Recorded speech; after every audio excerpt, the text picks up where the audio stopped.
We never find out here about who sits by who. Oh. Maybe we'll have to try that sometime. We are going to be in Exodus chapter 16 this morning.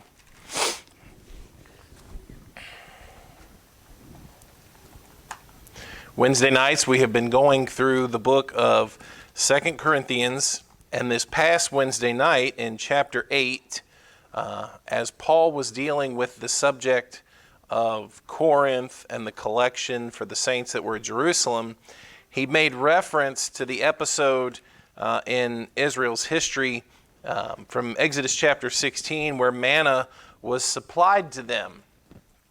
And we briefly made reference to Exodus chapter 16. We didn't really turn to it on Wednesday night, but thought we would just take our thoughts from that chapter this morning and that episode where God supplied them with manna. God would provide them each day with their daily need. And of course, the blessings and benefits that we can learn from those practical lessons. Exodus chapter 16, verse number 1, it says, "They took their journey from Elim, and all the congregation of the children of Israel came unto the wilderness of Sin, which is between Elim and Sinai, on the 15th day of the second month after their departing out of the land of Egypt. And the whole congregation of the children of Israel murmured against Moses and Aaron in the wilderness. And the children of Israel said unto them, Would to God we had died by the hand of the Lord in the land of Egypt, when we sat by the flesh pots, and when we did eat bread to the full. For ye have brought us forth into this wilderness to kill this whole assembly with hunger. And then the Lord said unto Moses, Behold, I will rain bread from heaven for you, and the people shall go out and gather a certain rate every day, that I may prove them whether they will walk in my law or no. And it shall come to pass that on the 6th day they shall prepare that which they bring in, and it shall be twice as much as they gather daily. And Moses and Aaron said unto all the children of Israel at even, Then ye shall know that the Lord hath brought you out of the land of Egypt. And in the morning, then ye shall see the glory of the Lord. For he that heareth your murmurings against the Lord. And what are we that ye murmur against us? And Moses said, This shall be, when the Lord shall give you in the evening flesh to eat, and in the morning bread to the full. For that the Lord heareth your murmurings, which ye murmur against him. And what are we? Your murmurings are not against us, but against the Lord. And Moses spake unto Aaron, saying to the congregation of the children of Israel, Come near before the Lord, for he hath heard your murmurings. And it came to pass, as Aaron spake unto the whole congregation of the children of Israel, that they looked toward the wilderness, and behold, the glory of the Lord appeared in a cloud. And the Lord spake unto Moses, saying, I have heard the murmurings of the children of Israel. Speak unto them, saying, At even ye shall eat flesh, and in the morning ye shall be filled with bread, and ye shall know that I am the Lord your God. And it came to pass that at even the quails came up and covered the camp, and in the morning the dew lay round about the host." So let's look through this section here in chapter 16 and learn what we can about this manna that was supplied to them. First thing we would say is that this was an act of grace. The word murmuring is used a lot here in this passage. It's mentioned in verse number 2. It's mentioned in verse number 3. It doesn't use the word murmur, but it does tell you what they were murmuring. It tells you what they were saying. It mentions it in verse 7. It mentions it in verse 8, verse number 9, verse number 12. This act was born out of the murmuring of Israel. God was extremely gracious in doing so, in providing them this in spite of their complaint.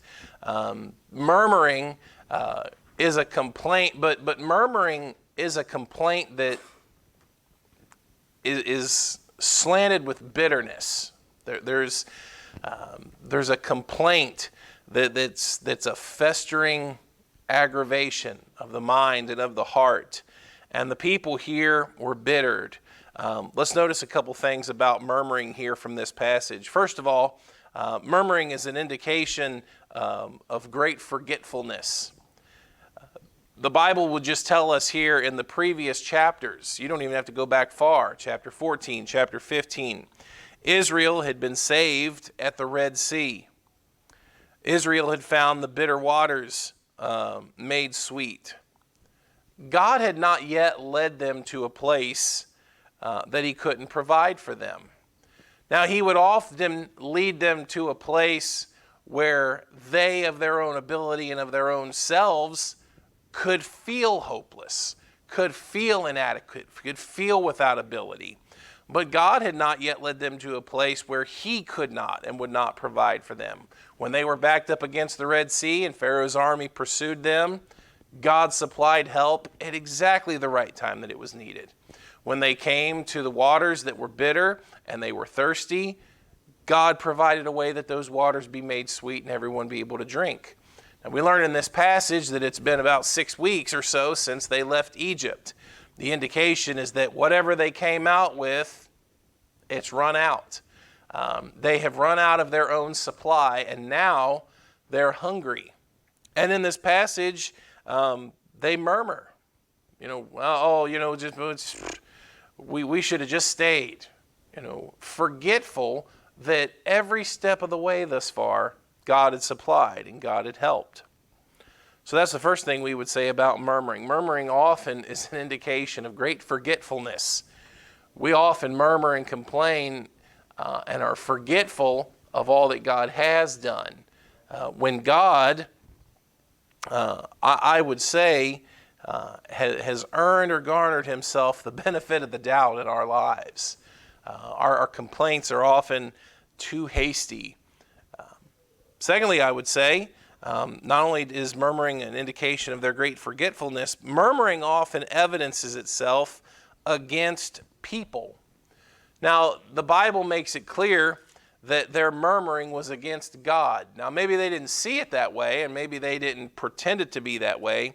It tells us there in verse number 2 that the whole congregation of the children of Israel murmured against Moses and Aaron, and probably threw the blame on them. You guys did this to us. You guys led us out into the wilderness, and we're going to die out here.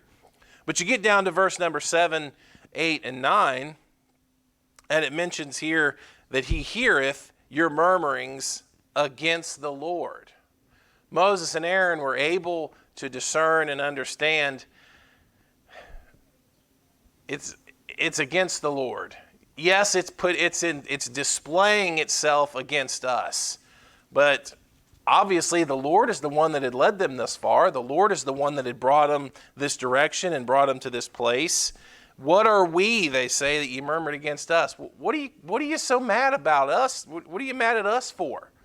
This is exactly where we were supposed to be. This is exactly where we were led to be. Your murmuring, according to verse number 8, when you get to the end of the verse, your murmurings are not against us, but against the Lord. It was against God, but it was directed at Moses. We often find that, right? We often find that we vent our frustration at people and our complaint and our aggravation at circumstances. We often take it out on people, don't we? And we're irritable and we're unhappy and we're a pain in the neck to deal with sometimes because we vent our frustration at the nearest one.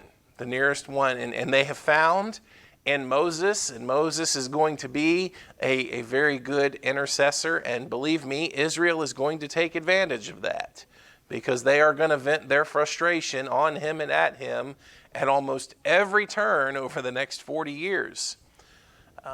But be careful about that.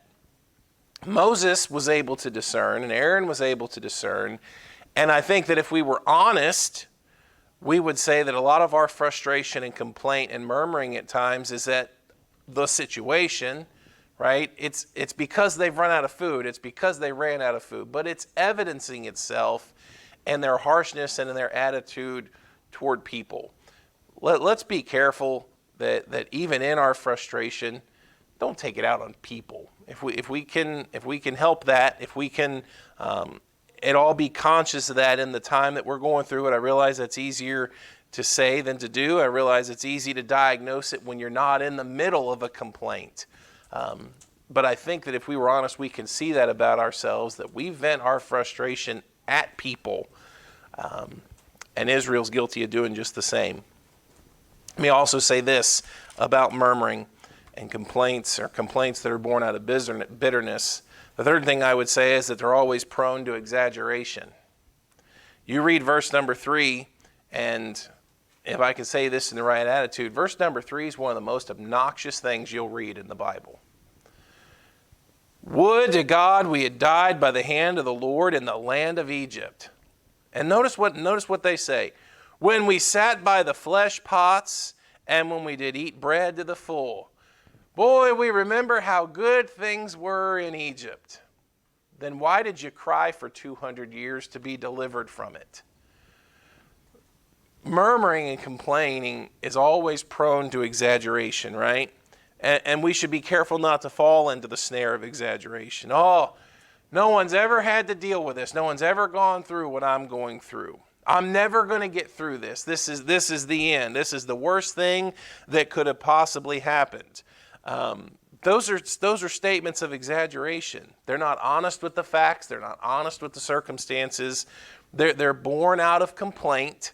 And they just go too far. Nobody reads verse 3 and takes this the least bit serious. Really, you want to go back to Egypt? Well, we had plenty of food back there, yeah, and chains, and whipped backs, and slave masters. There's nobody that reads verse number 3. See, this almost dulls the emphasis of the complaint, right? When you start exaggerating, you will find you are going to rub some people to a spot where they just don't take you seriously then. Really? You've blown this way out of proportion. God has obviously helped every step of the way. He's going to help here in this situation. But to take it to such an extreme that, I just wish we had never left. We should have just never left Egypt. I wish we were back in Egypt. At least there we had plenty of food. You cried for a couple hundred years to be delivered from bondage.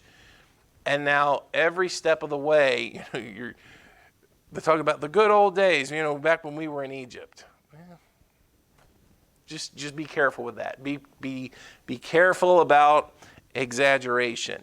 And just know ourselves, know our nature, that when we are in circumstances that embitter us and drive us to complaint or murmuring, we are often prone to exaggerating the case.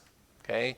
If we're in the midst of a scenario or circumstance, let's just try to be at least honest with, these are actually the fact. This is the scenario. It's not what they said it was in verse 3. Certainly not as it mentions at the end of verse 3. You brought us out here to kill us. That was Moses' intention the entire time, was to bring them out of slavery so that he could kill them in the wilderness.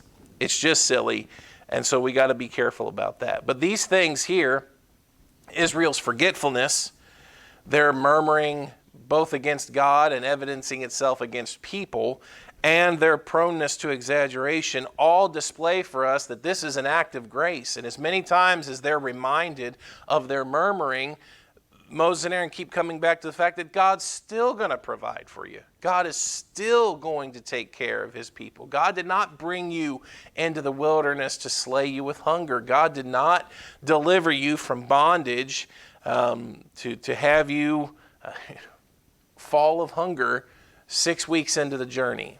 So it's definitely an act of grace that the rain that came from heaven was not fire and brimstone, but was actually going to be manna. It was going to be a provision for them instead of a judgment.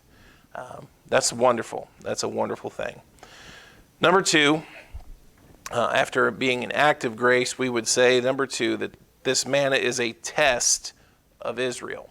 A test of Israel. Read what it says here with me in verse 4. Then said the Lord unto Moses, Behold, I will rain bread from heaven for you. And the people shall go out and gather a certain rate every day, that I may prove them whether they will walk in my law or no. The way that we would say that today is or not. Whether they'll walk in my law or not. That is a great verse. Verse number 4 indicates for us that even the provision of their needs was going to be carried out in such a manner that would at least test their desire to follow God. God was going to supply for them. God was going to provide for them. But even in doing so, he could do so in such a way that would test them, that would try them. One writer said, God's methods expose the heart of man. Now there's a dual test in this manna that is given. Two things. First of all, it was a test of their faith. This manna would fall daily. According to verse number 4, I will rain bread from heaven for you, and the people shall go out and gather a certain rate every day. The children of Israel were put in a spot where they had to live by faith, right? They had to live by faith. They had to trust, see, and know that God would supply for them each day. Now this story here is obviously the reference in Matthew chapter 6 when Jesus Christ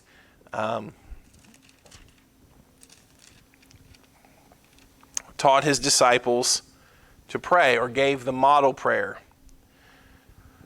In Matthew chapter 6, in verse number 9, he says, After this manner therefore pray ye, Our Father, which art in heaven, hallowed be thy name. Thy kingdom come. Thy will be done in earth as it is in heaven. Give us this day our daily bread. Now there's obvious reference to that, and the apostles would have caught on it, and those Jews that were receiving the Sermon on the Mount would have caught it. They would have had reference to the episode in Israel's history where God supplied them with daily bread. But it's noticed there just the idea that we are to request or we are to seek God for our daily bread gives indication that there should not be a day that goes by where we don't look to him. Now obviously we're not in the same situation as the children of Israel are. We are not journeying through the wilderness as a nation. We are not, even our culture and in the way that we go about things. This was a unique time, but a lesson in looking to the Lord. Right now, they absolutely had to look to God every single day and trust that he would provide them with that each day. Now, I went to the grocery yesterday. There's food in the fridge at home right now. Now, it won't last long, but it's there today. And even if they eat a lot today, there will be food in the fridge and in the pantry tomorrow. You say, does that lend itself to not trusting the Lord? I don't think that it has to. And I think that you would look here and you would see that Christ's indication is that there should not be a day that goes that we are not looking to the Lord to supply and provide for us. That which is in the cupboard has been provided by the Lord. That which will come the next time. We look to him. We look to him to supply and provide. Listen, we're going to be able to see in this passage of Scripture, it's possible to have manna in the cupboard and not have a benefit from it. It is possible to, let's not get too far ahead. We'll get there in just a minute. Turn to Deuteronomy chapter 8. Deuteronomy chapter 8. Again, we're talking about not being a day that goes by that we don't look to him. That's whether we're in our condition or whether we were in Israel's condition where they literally had to.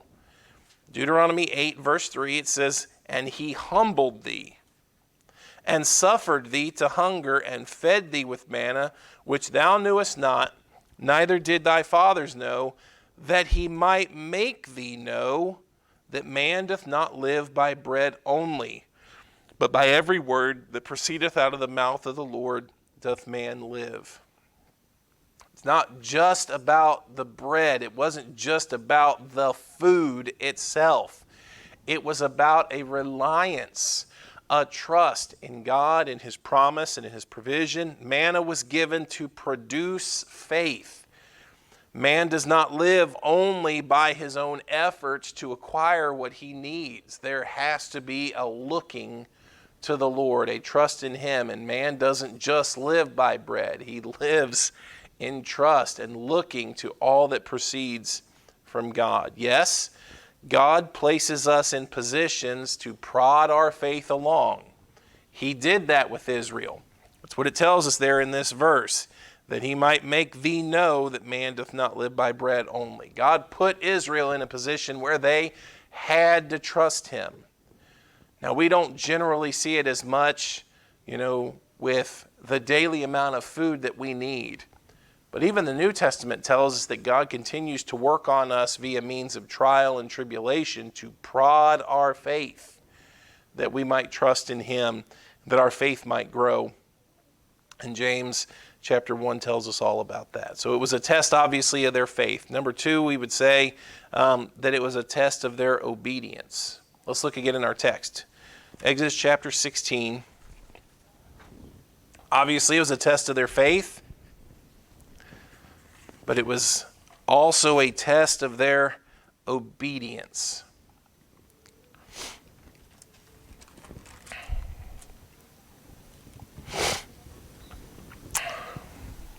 Verse number 16, it says, "This is the thing which the Lord hath commanded, gather of it every man according to his eating. An omer for every man, according to the number of your persons. Take ye every man for them which are in his tents. And the children of Israel did so, and gathered, some more, some less. And when they did meet it with an omer, he that gathered much had nothing over, he that gathered little had no lack. They gathered every man according to his eating." This would be a test of their obedience.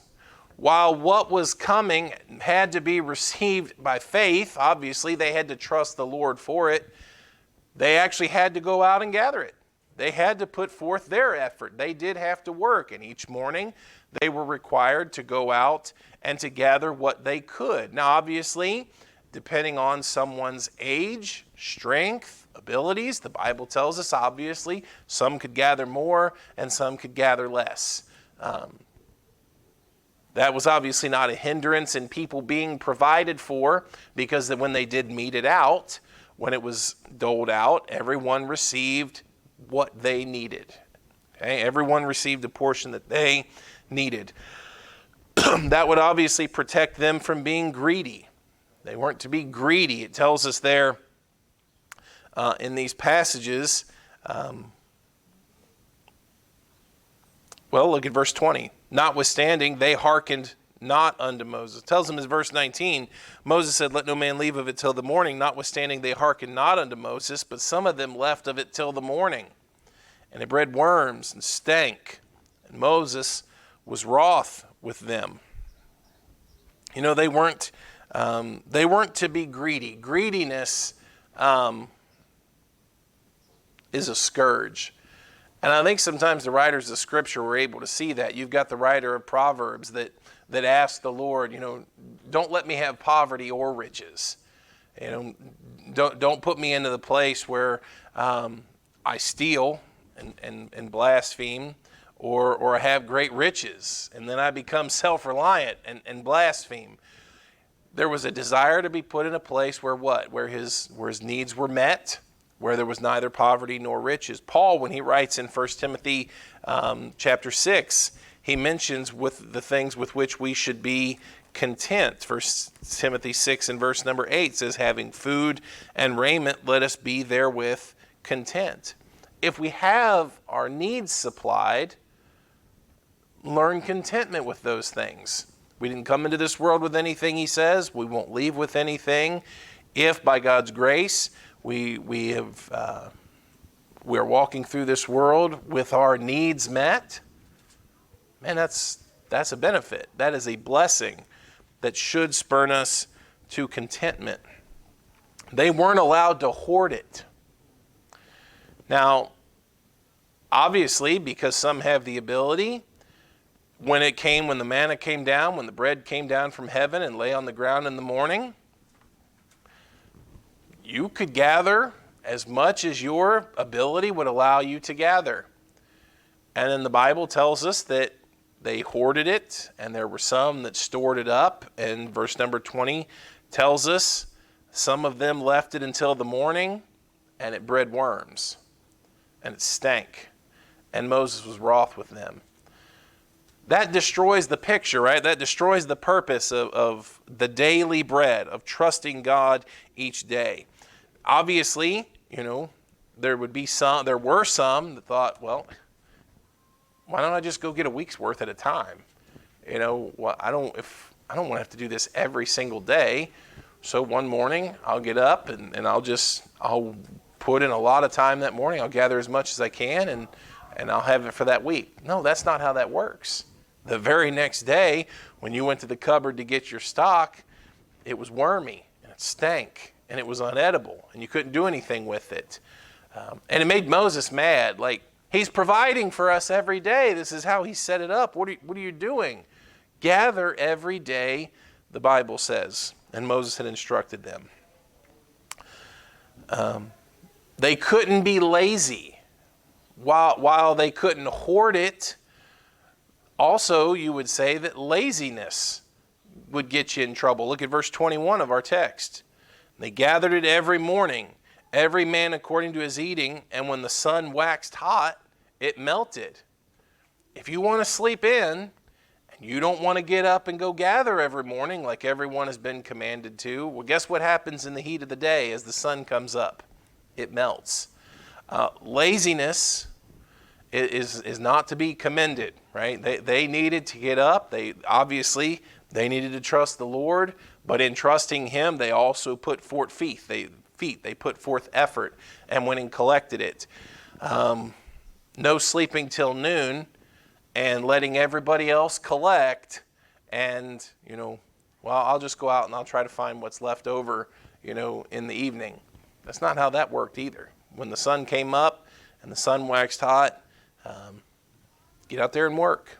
Get out there and go collect what the Lord told them to do. It would test their obedience in honoring the Sabbath. In verse number 5, it said this. It said, "It shall come to pass that on the 6th day they shall prepare that which they bring in, and it shall be twice as much as they gather daily." God told them to gather twice as much on the 6th day. Why? So that they didn't have to on the 7th day. God would provide on the 6th day enough to cover the 7th day. Now that He put on Himself. God put on Himself the responsibility and the provision to give twice as much on the 6th day. In doing so, He required them to follow suit. Look at verse 22. "It came to pass that on the 6th day they gathered twice as much bread, 2 omers for one man. And all the rulers of the congregation came and told Moses. And he said unto them, This is that which the Lord hath said. Tomorrow is the rest of the holy Sabbath unto the Lord. Bake that which ye will bake today, and seethe that which ye will seethe. And that which remaineth over, lay up for you to be kept until the morning." Not only do you gather, cook it. Do all the stuff you're going to do that today, so that you don't have to tomorrow. And He made the promise that it be kept until the morning. And they laid it up till the morning as Moses bade, and it did not stink. Neither was there any worm therein. Now on Monday, if you go and you try to collect too much, on Tuesday the leftovers are going to stink. But He made sure that on the 7th day, the day of rest, that which was collected the day before held and was good. Verse 25 says, "And Moses said, Eat that today, for today is a Sabbath unto the Lord. Today ye shall not find it in the field. 6 days ye shall gather it. But on the 7th day, which is the Sabbath, in it there shall be none. It came to pass," there's always some, right? Verse 27, "It came to pass that there went out some of the people on the 7th day for to gather, and they found none. And the Lord said unto Moses, How long refuse ye to keep my commandments and my laws? See that for that the Lord hath given you the Sabbath, therefore He giveth you on the 6th day the bread of 2 days. Abide ye every man in his place. Let no man go out of his place on the 7th day." So the people rested on the 7th day. They were to honor the Sabbath. If you gathered twice as much on the 6th day, you had plenty for the 7th. If you didn't gather on the 6th day, there wasn't going to be anything out there on the 7th. God wanted them, so yes, this was a test of their faith. It was a test of their trust. It was also a test of their obedience. Get out there and get it. go go work. Go do the legwork that is necessary. Pick it up, cook it, store, do what's necessary. But no laziness, no hoarding, no abusing the Sabbath. All of these, God was testing them to see whether they would obey. Now we're one chapter in, like we're in the telling of the story, and we've already found people were trying to hoard it, and there were people that were trying to go out on the Sabbath day and earn it. Israel struggling with this, and yet God continued to provide for them, testing their faith and testing their obedience. All right, number 3, this was a work and a display of God's power. This was a supernatural working of God at every turn. There's no way to deny that. Just the number of things that you can mention that display that this was a supernatural occurrence. Think about the amount of food that would have been necessary to supply the nation of Israel, a nation that has come out, 1 million, or 1.2 million to 2.5. Depending on the author that you read, you'll get any number of estimates. But a large gathering. I mean, this was not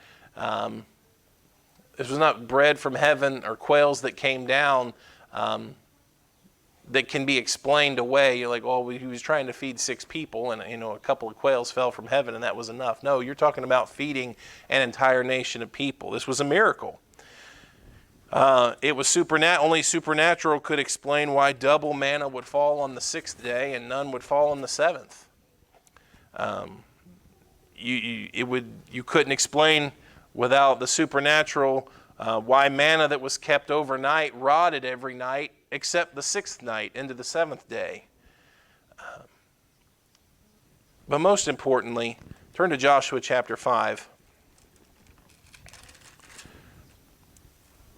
We know that this was a supernatural miracle working of God, a display of His power, because the manna came right when they needed it. When the supplies from Egypt ran out and Israel had no food, He provided for them that day. And that manna fell, and that manna came as they wandered through the wilderness. It did not last forever, though. Notice what it says in Joshua chapter 5 and verse number 10.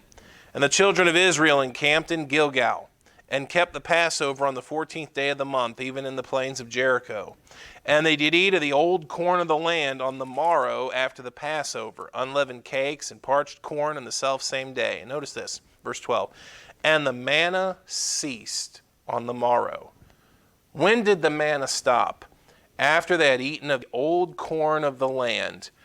Neither had the children of Israel manna any more, but they did eat of the fruit of the land of Canaan that year. When did the manna cease? When they got to the land of promise, and they were actually able to eat of the corn of the land. God provided for them right when they needed it, and provided it for them as long as they needed it. As they wandered through the wilderness, He supplied for them. And when He brought them to the edge of the land of promise, right as they were getting ready to go in and to conquer Jericho, they've crossed the Jordan River. They are able to now eat of the corn of the land. Guess what? There wasn't any manna the next day. And there wasn't any manna anymore after that. What happened in the giving of this bread from heaven was a display of God's miraculous power in its timing, in its quantity, in its circumstances. Israel, through their murmuring, through their complaining,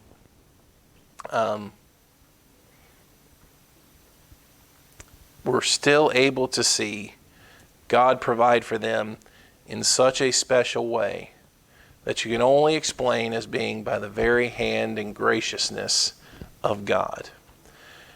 They were to keep a pot of this manna. If you read the rest of Exodus chapter 16, we're out of time, so we're going to close here. But the rest of Exodus 16 details for us that Israel was to keep a pot of that manna. And they took a golden pot and they put a handful of manna in it. and they were to lay it inside the Ark of the Covenant, and they were to keep that for a testimony for future generations. You know that there would be a day in Israel, actually about 40 years later, manna wasn't falling from heaven anymore. Bread wasn't coming down from heaven any longer. This was a limited episode in the history of Israel. This is not something that lasted 100 years. It's not something that lasted a lot of generations.